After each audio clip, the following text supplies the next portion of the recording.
One of the features that really sets Zoom apart from platforms like Google Meet or Microsoft Teams is breakout rooms. If you want your Zoom meetings to actually build connection, create networking, and increase engagement, every call should include a breakout. And I'm going to show you exactly how to use them.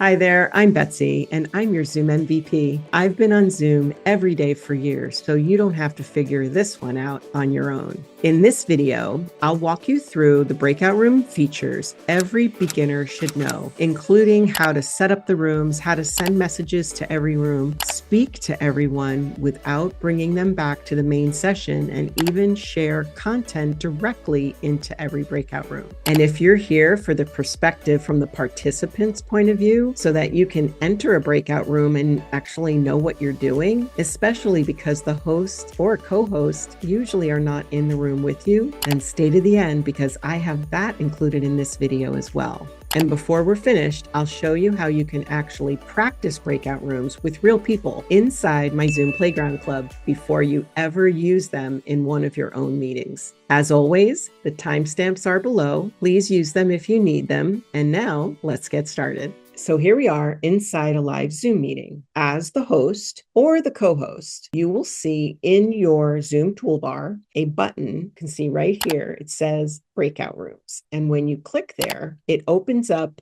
the window you need to create them. This window, by the way, will not open them right away. So when you click that button in the bottom right corner where it says create, that will not open the rooms and people will not move until the very next screen, which you're going to see. So hang tight with us here. And oh, by the way, in order to make sure that you've got that breakout rooms button when the live meeting starts, you need to make sure that you enable this setting inside your account. And to know exactly how to do that, make sure you grab a copy of my Zoom Mastery Checklist, and I'll put a link to that in the description below. So you start out here where you can see at the title, it says the breakout rooms are not started. This screen is to tell Zoom how many breakout rooms you want. So when you come on the screen, it could say something like that. You're asking it for one breakout room, which is very possible, or you want to create 10 rooms, or maybe you want to create 20 rooms. You need to up the little arrow here to increase the number. You can also click inside there and put the number that you want. There are limitations, however. So Zoom allows you to create up to 50 or even 100 breakout rooms, depending on your account setup and your account level, with a maximum capacity that could scale based on your total meeting size and your license. So standard meetings support up to 50 rooms, while accounts with expanded limits or specific large meeting configurations, they can even scale up to 100 rooms. And you can even pre-assign up to 1,000 participants. If you're working with a certain size group,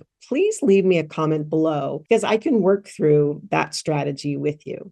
Once you decide to tell Zoom how many rooms you want, then the next choice is whether you want those rooms to be created automatically, manually, which would be the second option right here, or to let the participants choose their room. Now, to tell you which one you would want depends on the objective of your meeting. And I'll give you some scenarios. For instance, to assign automatically, you don't really have a specific need to put together one person with another person, or 4 people together, or even 10 people together.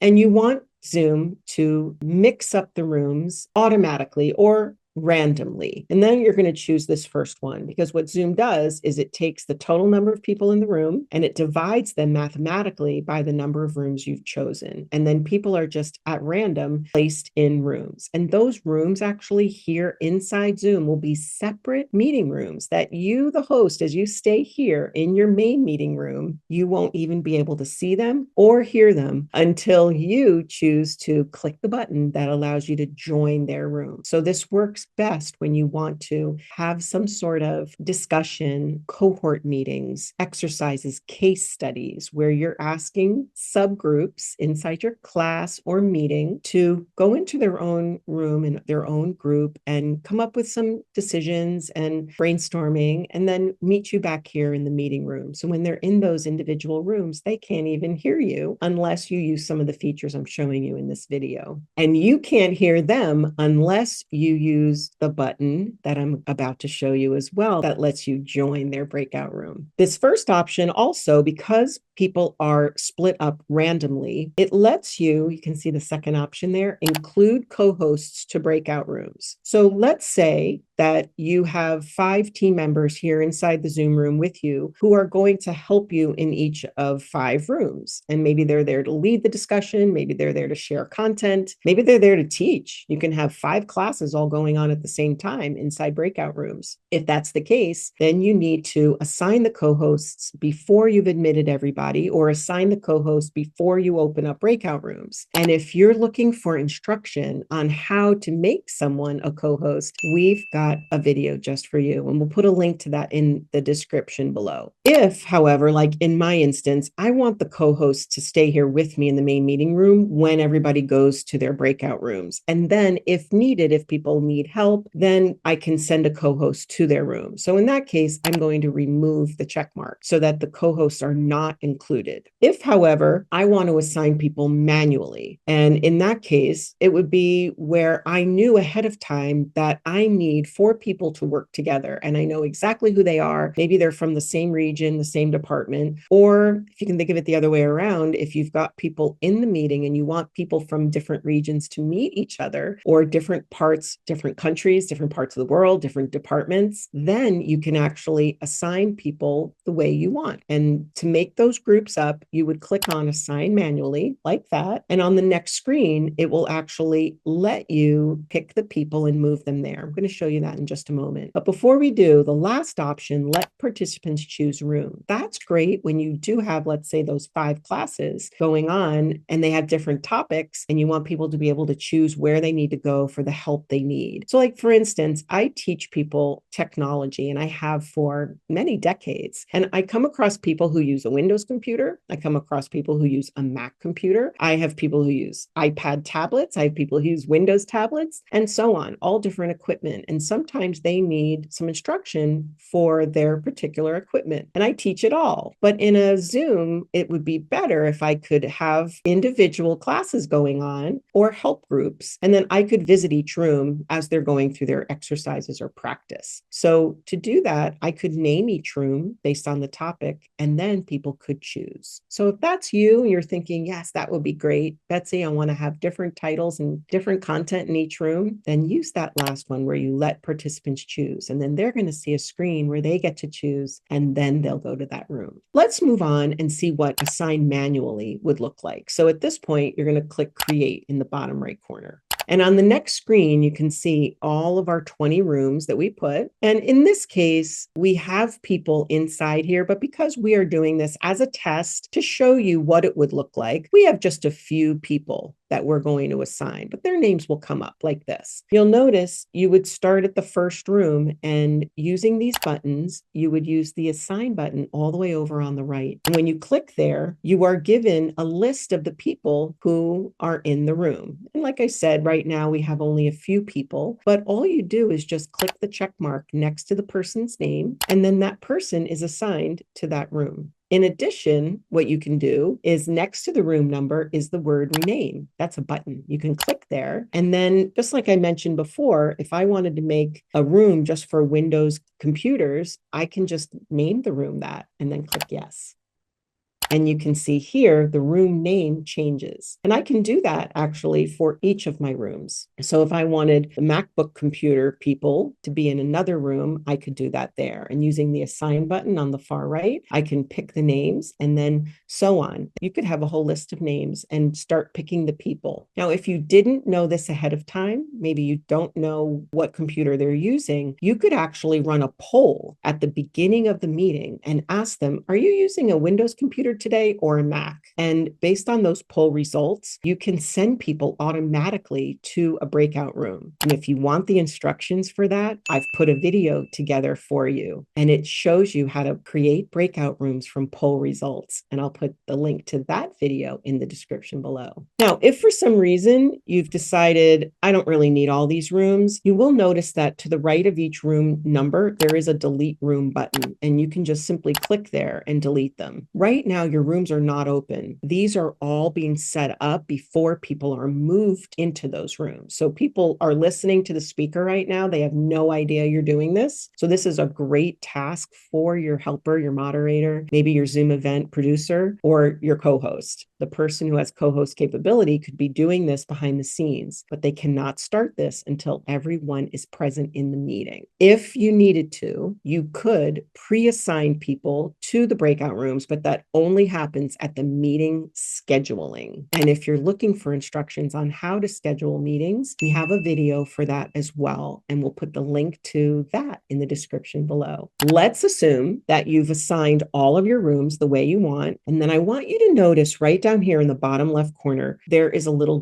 gear symbol. Now, listen up closely. If you're on a Mac computer, it looks like a gear. If you're on a Windows computer, it says the word options, and it is the same thing. It is important, though, that you click here prior to opening the rooms. So these last few buttons at the bottom let you do things that have to do with opening the rooms to everyone. But if you want to make sure that it happens in a certain timing, or if you want people to go automatically without clicking a button, then you need to visit the options first. And I'm going to show you that right now. These are your breakout room options, and it ranges from things like allowing a transcription in the breakout rooms, which is very important if you want to keep the conversation going and be able to provide the conversation in a transcript. Well, if you're not in the breakout rooms, you won't know what the conversation is. So you could click there and allow the transcription to be captured there. The next couple of checkboxes is to whether you want to allow participants to choose. So this is a way of combining a manual breakout room with allowing participants to choose, and just gives you that option of flexibility. The next couple are allowing participants to return to the main session at any time. So if you wanted them to go into the breakout room, have their exercise, their case study, work together, but be able to leave the room and maybe come back to the main meeting room and talk with you, then you're going to check it. Other times people tell me, no, I would like them to stay there until the 5 minutes is up and not be able to leave. And so if that's you, then make sure you uncheck that box. The next few items have to do with what I mentioned before, automatically moving all assigned participants into the rooms when the breakout rooms are open. So what that means is when you go to click that button in the bottom right corner, which says open all rooms, what happens is one of two things. Either a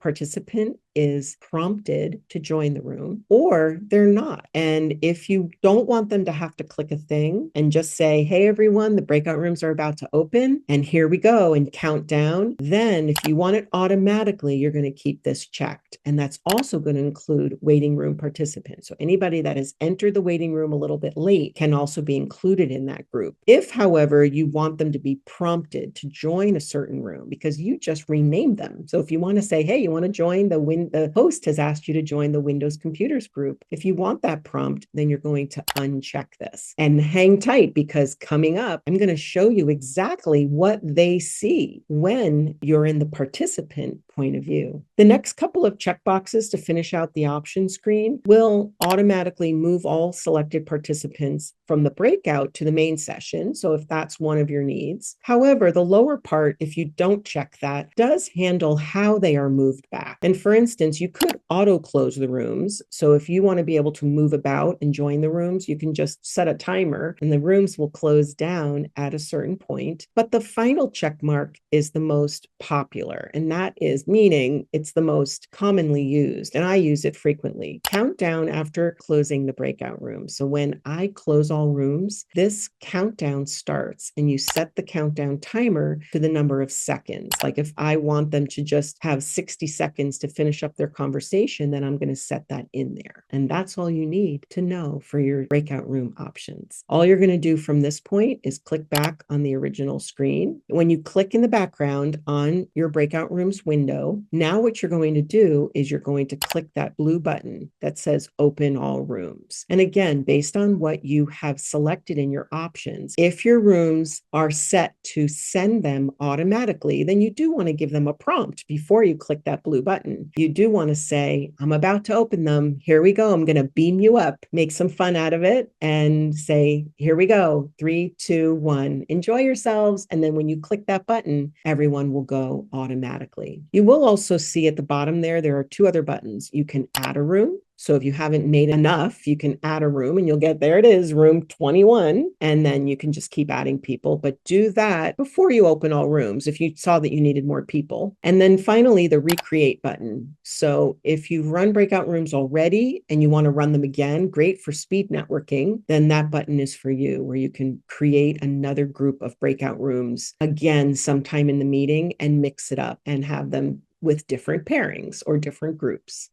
So now that you've seen how to create breakout rooms as the host, I'm going to open them and we're going to switch to the perspective from the participant point of view, because what your participants see and experience inside breakout rooms is just as important as what you do on the host side. And if you want more instruction on how to use Zoom from the participant point of view, I have a masterclass called the Zoom Participant, and I will put the link to that training in the description below. When the host or co-host invites you into a breakout room, you may see something like this. In this case, it tells you that you have been invited to join a breakout room, and it tells you that you're going to room 1. And then you do have a choice to say not now, which means you would stay here in the main meeting room, and then the host or co-host would say, why are you still here?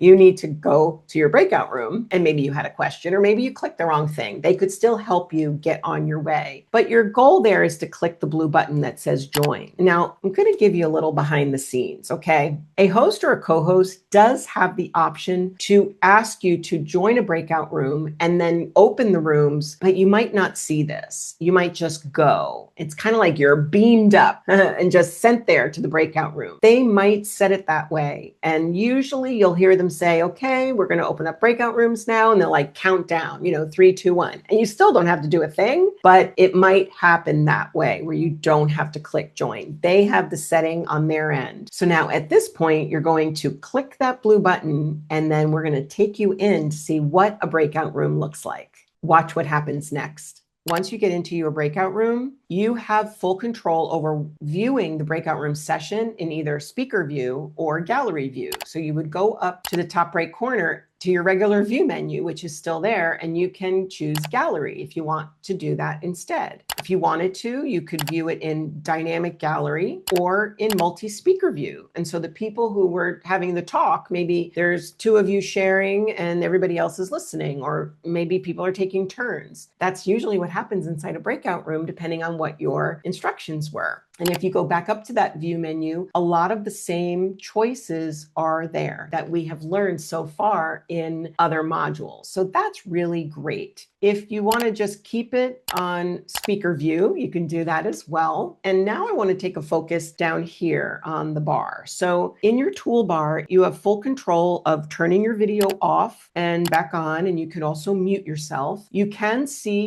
the participants that are in the room with you. You can see our host has come to join us. The host and the co-host have the possibility of coming in. And when the host leaves, here, I'll just show you that here.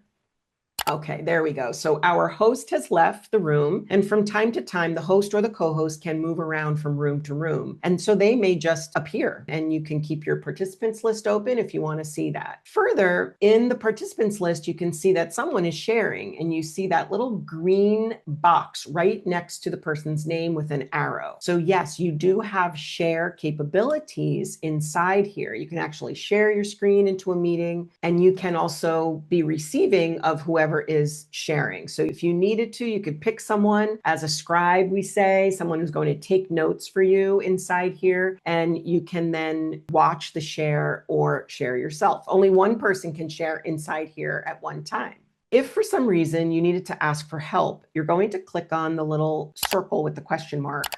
And this is going to bring up the box where you can actually invite the host to this breakout room for assistance. And all you would do is click on invite host. And then your host has been sent a message, And then what you will see is you'll see them appear. They'll either be in the top bar if you have speaker view on, or if you have gallery view on, and then you will see your host appear here. In this case, we have people attending who are off video because we have put together this group so we can simulate what it looks like to have different people in the meeting. Then you can ask your host that question, and then the host has the availability to say, okay, I'm done now. I'm going to move on to the next room. In addition to asking for help, you also have your raise hand is in here, your reactions are in here, you still have a chat in here. So if you want to exchange contact information with the people that you are asked to network with or work on a case study with, you can do that in here. And there is also a record button. You don't have the ability to record unless the host has given you permission, but you can ask permission using the little up arrow there. And just like you saw in the main meeting room, the More button has these options that give you your show captions and your transcript as well. So you have full capability just like you did in the main meeting room. The host has the capability also to send you a message, and that might appear as a banner. A banner would appear right above your head. And if you are in gallery view, the banner is going to appear above the top of the gallery. The message from the host might also appear as a voice message. And so you'll see it might come like this. We have 10 minutes left. Now, I am simulating this right now, but you can see at the top it says the host is broadcasting. When they are broadcasting their voice, you will hear it. Of course, I'm simulating this for you. And it will appear there at the top of the screen. You will hear their voice. You won't see their face, but they are able to broadcast their voice into the breakout room. And then when they broadcast a message, it will appear as a banner across the top, and it will stay there only for a certain number of seconds. And so you always want to be aware that inside here, a broadcasted message can appear like that, or you might hear their voice. When it comes time to end the breakout room session, your host will actually close all rooms. And then you will see a prompt that you have a certain number of seconds to finish. I'll show you what that looks like in a few minutes. But first, let's just talk about this. In the bottom right corner, there is a button that says leave room. It doesn't say leave meeting. It says leave room. When you click there, it does prompt you to leave the breakout room or leave the meeting. So be very careful. If you are leaving prematurely, you're not waiting for the breakout room to end, or if you just have to go. So you have the choice here, but be careful, because if you do click leave meeting, you're gone. If you just want to leave this breakout room and go back to the main meeting room, that would be leave breakout room. Okay, if, however, the host has now decided that this exercise is over and the breakout rooms have come to an end and the rooms will close, this message will come up on the screen. There is a certain countdown that the host has set prior to the breakout rooms opening, and this message will appear. And you can see it's just counting down. So when this appears, it's your warning to start finishing up everything, finish your conversations. If your conversations are done and you said to everybody, this has been great, really great working with you, bonding with you, whatever it is, you could click the button. But if not, it'll end all by itself. And when it ends all by itself, you end up back here in the main meeting room. And as the host, you have had the option. While the breakout rooms were in progress, you were either in the main meeting room the entire time, or you had the opportunity to go visit your participants inside those breakout rooms. And I'm about to show you how you can join each breakout room. From the main meeting room, as the host or the co-host, you will see your breakout rooms window like this. And if it's not shown, then in your toolbar, you want to make sure that you click on the breakout rooms button, because this breakout rooms window gives you the ability to join a room and join in the conversation there. So you can see here, right across from the room number is the join button. And when you click there, you actually leave the main meeting room and you go into that breakout room. And when you get there, you will have the ability to be on camera. You can mute yourself. You can unmute yourself. You can be a part of the conversation. And then after they ask their questions, you can join another breakout room if you want to, because this window is viewable to you in any breakout room as well. And then when you're ready to come back here, there's a button for that too, to come back to the main meeting room. The other thing that your breakout rooms window shows you here is at the top there, it shows you that breakout rooms are in progress. And not only does it show you maybe who is unassigned, that right now, that's my co-host. So he's going to stay in the main meeting room. That might be your strategy. And all the other people get assigned. So like in this case, you have someone who's unassigned because maybe he's your co-host and he needs to stay in the main meeting room until it's time to move on to the next part of your meeting. Sometimes I keep people in the main meeting room while I go and visit other breakout rooms. The other thing that your breakout rooms window shows you is the status of what people are doing inside. And those are those two little icons. When you have people's names listed in the breakout rooms, you can actually see if they are muted or unmuted, and then you can see if their video is on or off.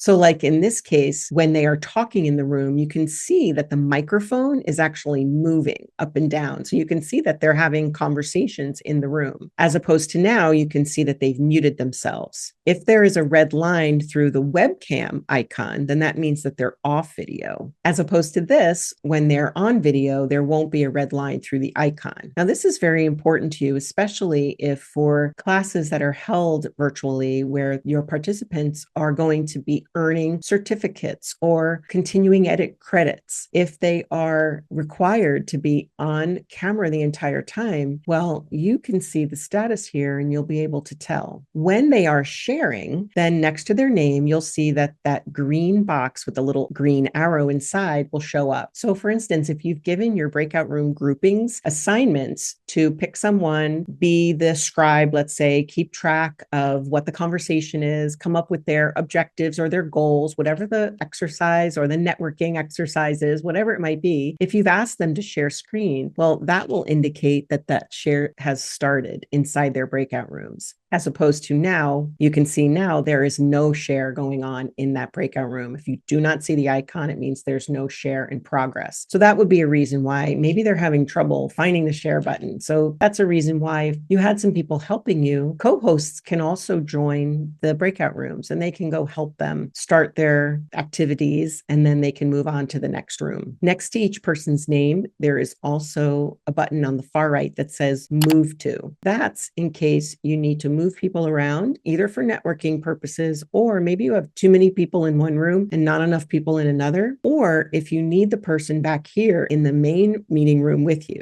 So when you click there on the move to, you can see that your choice is main session. That will move them back here into the main meeting room. If you had other rooms in your breakout room session, those would come up as options as well. When a person joins your meeting and breakout rooms are already in progress, you will see this in the breakout rooms window at the top there where it says the person is in the waiting room. So if you've set up your settings appropriately ahead of time, then you can allow people access to a breakout room directly from the waiting room. It's really helpful. It's like if somebody attended your in-person event and they got there a little late and you already had breakout rooms in progress, like into little conference rooms, it's like leading them right from the lobby directly into that small group setup. So you can do this virtually on Zoom. Just make sure you have your settings set up ahead of time. And as mentioned earlier, there is a link in the description to the Zoom Mastery Checklist. It guides you through the settings that you need to look at before your meeting starts so that you're set up for success. And then next to that person's name,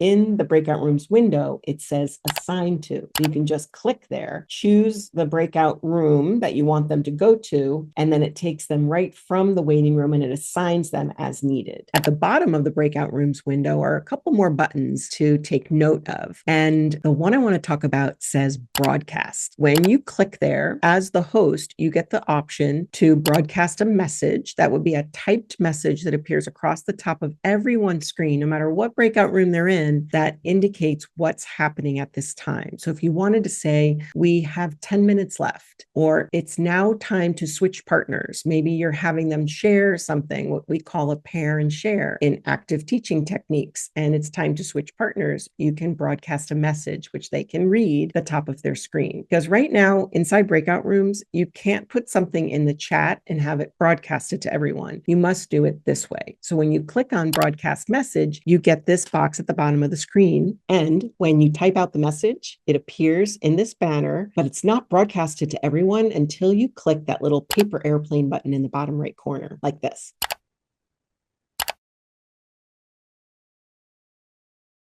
to broadcast your voice, you're going to click that part of the menu. And then this menu opens up, which has a blue button with a triangle in it. Now I'm going to make note of this because the way you use this will open up so many new options for you as the host talking to your participants who are in these breakout rooms, because you can't see them and they can't see you. But if you can think back to when you were in school and what we called the PA system, or there were announcements in the morning, like if you were in a school like your elementary school or grammar school, depending on where you are in the world, or you're in a type of building that makes announcements that you can hear from anywhere. Whatever you say will be broadcasted to every room at the same time, and then they can hear your voice, which I'm about to show you. If you stay with me here, I'm going to show you how you can even share a video into all of the breakout rooms. To broadcast your voice with no video, just your voice, your live voice, you're going to click on that blue button and you're going to notice. So I had my phone in the breakout room, which was sitting right here next to us, and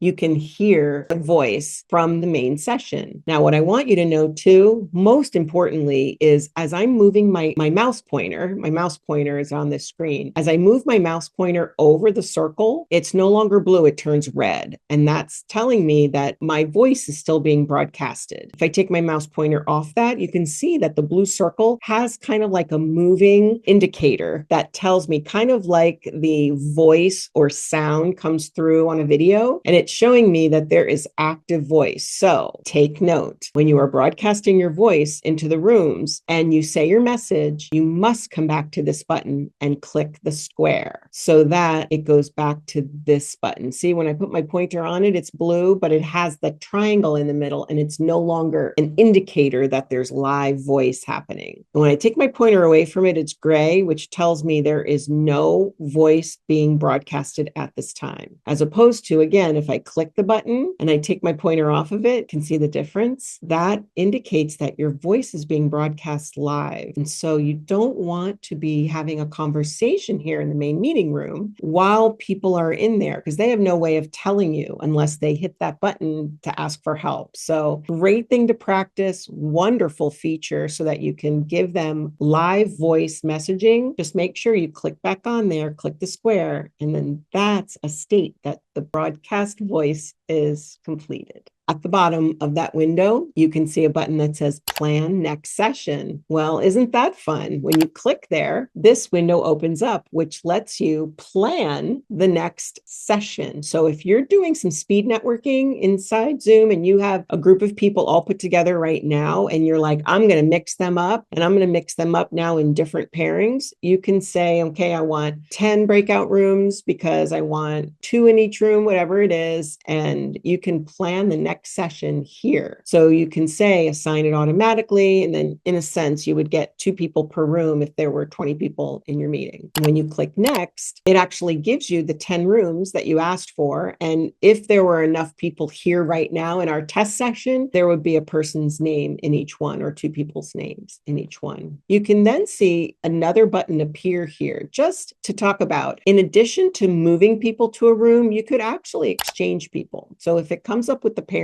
they don't know you're doing this. Everyone has to be present, and maybe they're working on their activities right now and you're just working on the next breakout room session. You can exchange them. So if I wanted to exchange Kyle with Betsy, I could do that. That's for the next session. And so that way, if you wanted to work ahead and get the next one planned, you can do that. In addition to sharing your voice or a message by broadcasting them into the open breakout rooms, you can also share your screen. Now, that is very helpful, especially when you have just opened the rooms and people get there and they're like, do you know what we're supposed to do? You've given them all the instruction ahead of time, but what happens mostly with people's brains is they're thinking about all of this other stuff that's happening inside the Zoom. They're on their computer, they're changing from the main meeting room to another breakout room, and now all of a sudden you've given them instructions to do with their new partner or new subgroup. So what if you could share your slide, PDF, whatever it is that you've prepared into the breakouts. And this is how you do it. You're going to use the share button that you see at the bottom of your screen, the regular share button. And in this screen is what you're used to seeing. If you need more instruction on how to share your screen, we have a video for that. And we're going to put a link to that video in the description below. One thing you do not see though, when we typically talk about sharing screen, is this checkbox or setting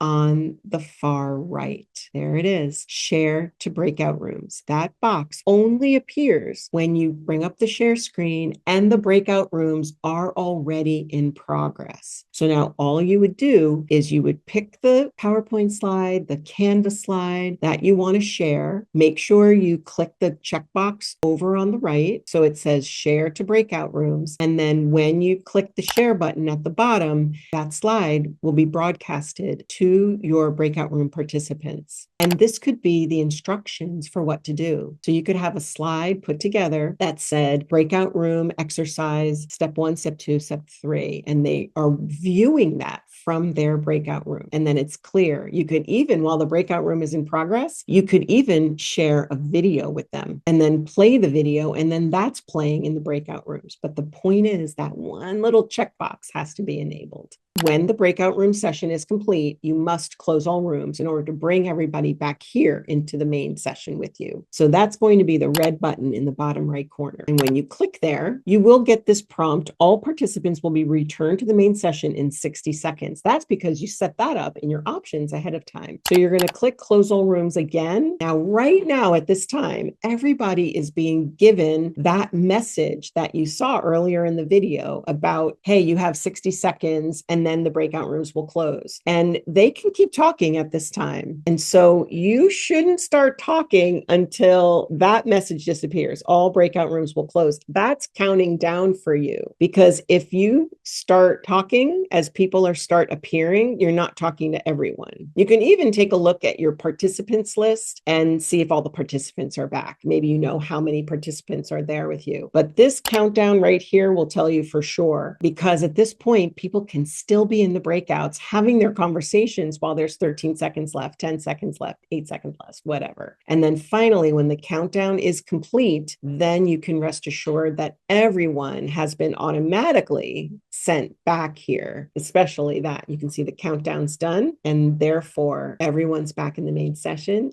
and you can continue on your way. So as you can see, breakout rooms are one of the easiest ways to make your Zoom meetings more interactive, engaging, and memorable. So start small. Even a simple 5-minute discussion can completely change the energy of your Zoom meetings. Send them into a breakout, put your timer on, and ask them to meet you back in the main meeting room only after a few minutes. They'll never forget the experience they had with you. And if this video helped you, be sure to subscribe, leave me a comment below. Let me know, what are you thinking you'll use breakout rooms for? And when is that coming up? And then I'll see you in the next one.